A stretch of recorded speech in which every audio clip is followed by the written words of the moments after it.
everyone, Jordan here with Fantastic Microbes and where to find them. Today we're going to be in the Provo River and we're going to be exploring all of the things in and around the river underneath the microscope.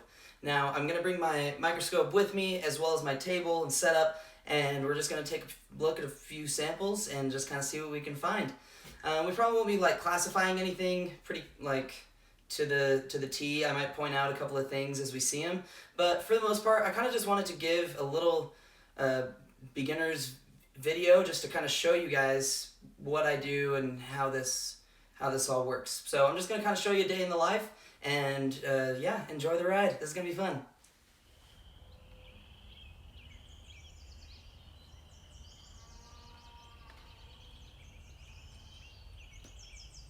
Alright, so welcome here to the Provo River. We finally found a nice, really cool spot to stay and set up camp. So we're going to go and collect as many things as possible, see what we can find, and look at the diversity of the Provo River.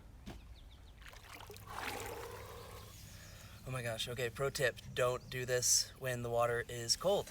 So, which for Utah in the spring, this is definitely the time not to do this. But we're doing it anyway, so let's go have some fun. So we've got some cool algae and stuff here, so I like to get that. We'll fill this water bottle a little bit up.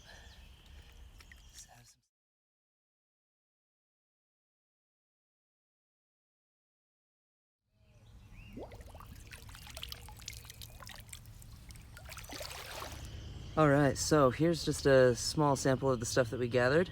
It might not look like much, but again, as I always say, there's a whole universe out there under the microscope to be discovered. So let's go take a look at this.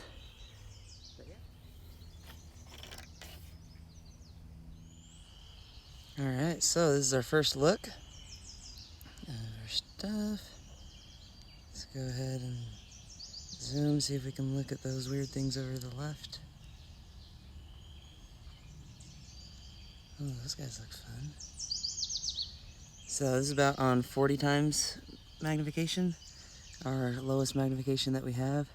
So we'll go ahead and zoom in just a second, but I kind of want to get a brief overview of how everything looks here. So again, this is just a single drop of the microscope.